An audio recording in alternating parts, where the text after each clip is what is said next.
Okay, so it's midnight, and I don't know why I said that, but yeah, I just want to share some tips about, if someone is in hypochondriac. I just want to, share some tips or advice that, actually helped me a lot while I was going through a really intense phase of, health anxiety and hypochondriasis. I guess I don't know what's the term for that.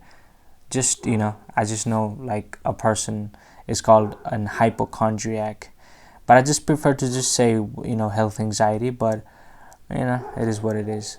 Okay, so the dogs are fucking going crazy, but I don't know if it's catching up on the mic. But okay, so the tips that I want to share, I don't know if I want to call it tips, because this sounds way too like, it does not sound that meaningful by me saying tips. Okay, so advice. So the first advice that really helped me with dealing with the situation was just don't Google symptoms. That's one of the worst things you can do.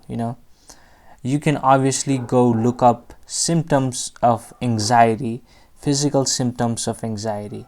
I think that's one of the best ways to, I guess, you know maybe search for a symptom, which by adding anxiety, because anxiety has physical symptoms in your body. You got all these kind of pains, and that is what, with most people that actually have hypochondria, I just keep saying, that have health anxiety, misunderstand that. They think that they have some serious problem, but it's just your physical sensations and the pains that is causing due to just you having anxiety problem, right? So it's kind of a loop, right? Like you have anxiety, then you got these physical symptoms, and the physical symptoms cause you anxiety. So the best thing you can do is not Google the symptoms. If you will Google symptoms, like, make sure that it has anxiety in it. Like, what are the like, maybe the sensations in your body that you feel while you have anxiety. I think that's the better way, or like a search title that you can do, instead of just like, I have a pain in my body. It's gonna fucking tell you have some fucking crazy disease that you're probably gonna die in 10 days. That's one of those things that Google is gonna tell you. So just stop that. It is addictive, in that phase, and you just want to know what's wrong with you. But it is one of the worst things you can do. It's just going to make it worse, because you're not in the place or in a state where you can actually just see like the symptoms, or like the scary symptoms, and be okay with it. You're gonna have a massive spike on panic attack, or like massive spike on some, you'll have a flood of anxiety, cortisol level. So try to just not do that. And like I said, even if you want to do it, just like, say like the anxiety symptoms, attach the anxiety word in your search system, or this title. I don't know why I said systems, but I'm making way too many mistakes today while I'm speaking. But okay, so moving to the next advice I would give is, just know that life is transient, and things in life change. The bad things, it is kind of a corny statement that this too shall pass, because I think everyone knows about this, but it is so true.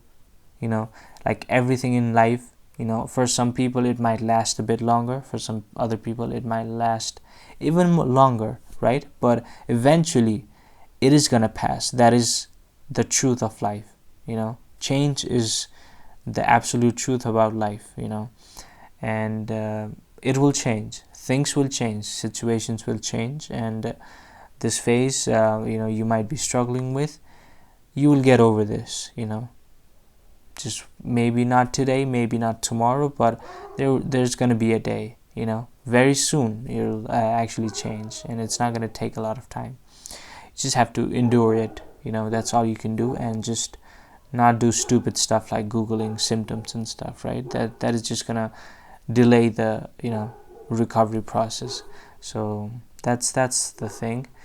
And the other thing is just like try to just not find like a fix, looking for like a medication, like this is gonna calm me down, all that sort of stuff, and just try to just feel anxiety or the panic, and just if you have to write it down. And one of the things that really helped me was writing the things that actually really that I was fearing, which was if I felt a bit weird today, like I had a really bad anxiety about something, I just write it down. You just don't write it to just think that you will someone will find it. Don't write in a way that someone is going to see it. Just write it for yourself, and just throw it away if you want, right? So just write the things you want to say, that is in your mind, and just write it down, everything, even the things you fear. Write it down, write the words, exact words, and it is going to kind of give you this kind of relief, and it is really helpful. And what else? I think, yeah, that's the few things you can do. And obviously, if you have this practice of meditation is one of those things which requires a commitment, and it is proven that if you meditate for like at least 20 minutes a day, the amygdala, which is responsible for the fight or flight, the part that is responsible, it shrinks down if you meditate. But it's a big commitment, and that's one of the best ways to actually deal with something like this. And yeah, so if you want to do that, do it. That's probably the best thing, but that takes a lot of time and effort. The right kind of meditation, where you are mindful, and you're observing your thought. And there's plenty of videos you can see about meditation and just observing your thoughts from like a third, being like an observer to your own body and sensations. And you can find so many videos on that, and that is, like I said, the one of the best ways. And it takes probably like a year to actually see any changes. So a lot of people cannot do that, like take it to that extent, and just they just want quick results. And that is one of those things that causes people to they're really impatient, because they want just something quick fix, something they can see and stuff. So yeah, so that's another tip, which is meditation.